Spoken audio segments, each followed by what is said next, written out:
Hi guys, I'm back. I've been absent for a little while and people have been asking why. With the designer increases twice a year at 10 to 20%, I've had to change my job from part-time bank robber to full-time bank robber, so I've been pretty busy. Today's review is on Louis Vuitton Saumur GM. There are two models of this bag. I think they've discontinued the GM at this point.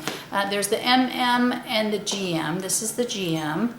The dimensions on the GM are 14 across, 9.5 high.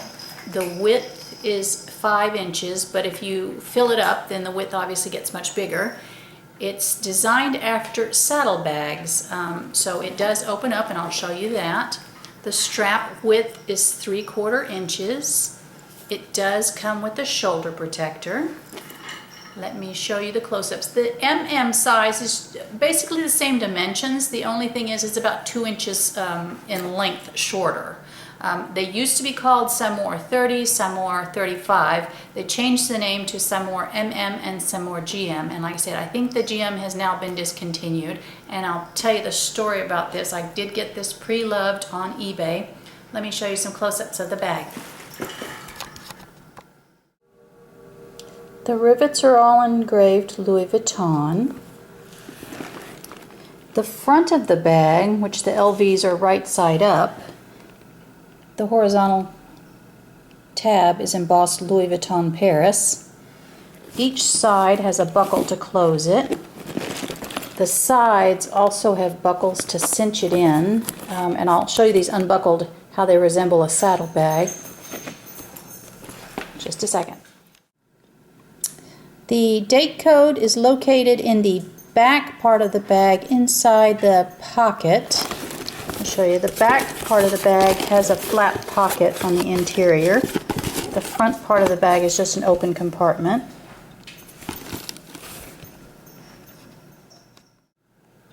You can see how it, again, styling after the saddlebag. The front part of the bag, where you have the stamping Louis Vuitton Paris and the LVs are on the right side up. You have the Made In stamp. The interior, just plain textile lining, no pockets, no D-ring. This is the bag when it's uncinched, like I said, like a saddlebag, unfolds it. You can see that it's one piece of canvas for the flap, so that's why one side the LVs will be right side up and one side the LVs will be upside down. Here's a shot of what fits inside. This is the front compartment. I have a passport holder, the vernis clay, a full-size zippy wallet, and an eyeglass case, and you can see there's still plenty of room for more items. Let me show you what's in the back. In the back compartment, I have the pochette accessoire, a pen case, and the mini pochette. And again, still lots of room. There's this large flap compartment. Now, I think they should have put this flap compartment in the front just because the front's where you generally access more often, and it's a great organizational thing. But this one's in the back compartment, which would be against your body. Hang on, I'll do some mod shots. The strap drop on this is 17 to 21 inches. There are 7 adjustments on the strap, so depending on where you have it set. Right now I've got it set on the shortest setting, so I'll show you what it looks like carrying it on the shoulder versus crossbody. Again, I'm 5'4".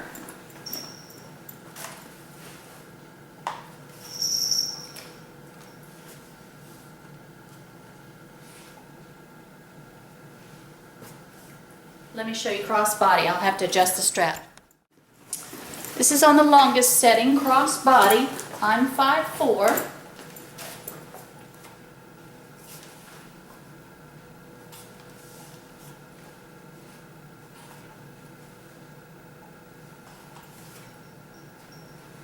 I generally keep this undone. That's one of the complaints people have about the Saumur is unbuckling and buckling to get in.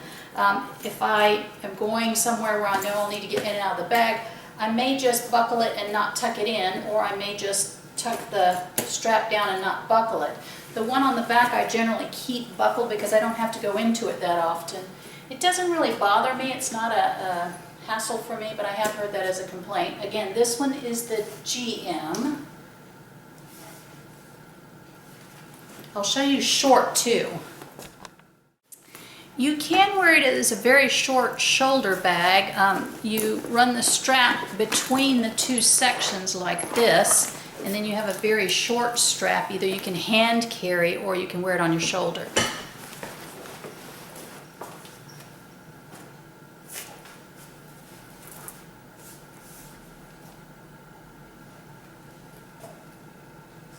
Or if you want to hand carry,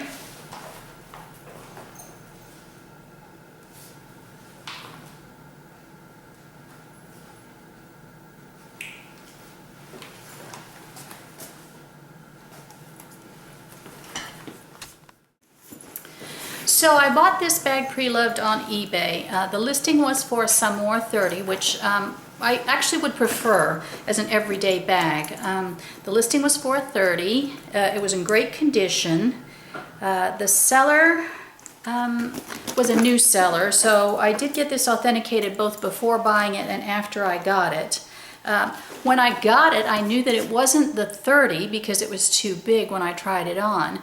So actually what I got was the Saumur GM, which they changed the name, I'm not sure when, which is a 35 instead of the 30. So I got it for a great deal. The Saumur MM at this point is going for $1,500.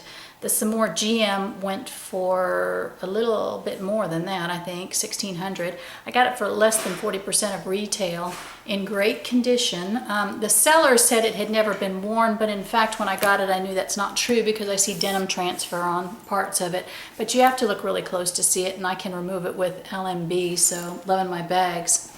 One of the things I would say, if you are considering a Saumur, they're great buys, pre-loved. You can get them and they hold up amazingly well. You can see a lot of Saumur on eBay that are 20, 30 years old. Prices range anywhere from high 200s to above 1,000. Personally, I wouldn't pay over 1,000 for a Saumur. You can get them in great condition. This one was like new, less than 2 years old, and the vachetta is still very light. You will pay a premium for the newer and the lighter the vachetta. I am more than happy to get one that has a lot of patina on it, and I'm still looking at a 30 because I think that would be a great size for every day. Not that this one is a problem. I love it. You still have lots of room when you put stuff in it, but it's more like a messenger style in my opinion. I still would like the 30 for an everyday when you don't necessarily want the messenger style of something this big. I would say, through my research, if you're going to buy a Saumur, especially a vintage one, get it authenticated because there's a lot of iterations in the Saumur. For instance, the newer Saumurs have the horizontal strap here. Some of the older ones have the horizontal strap up here. Some of them don't have any strap at all. The date code in some is inside the pockets, and in some it's located here on the buckle. There's a lot of variation in terms of the font on the made-in stamp and the date code, so I highly recommend if you are going to get a pre-loved Saumur that you do get it authenticated, because I can tell on the fonts and stuff, but with so many variations on this particular bag, I couldn't trust myself, so I had to have it authenticated by a couple of different people, and even they were amazed at how much variation there is. There are a lot of these bags out there. It's a fantastic bag. It's great for crossbody, which I am into this crossbody mode lately, so it's a fantastic bag. I love it a lot, and it smells of leather incredibly. So this is the Saumur GM. There is an MM version if you're buying new. If you're buying pre-loved, they go under Saumur 30 and Saumur 35. That's my review. Follow me on Instagram, same name as this channel, BJ Taylor 02. Thanks. Talk to you later.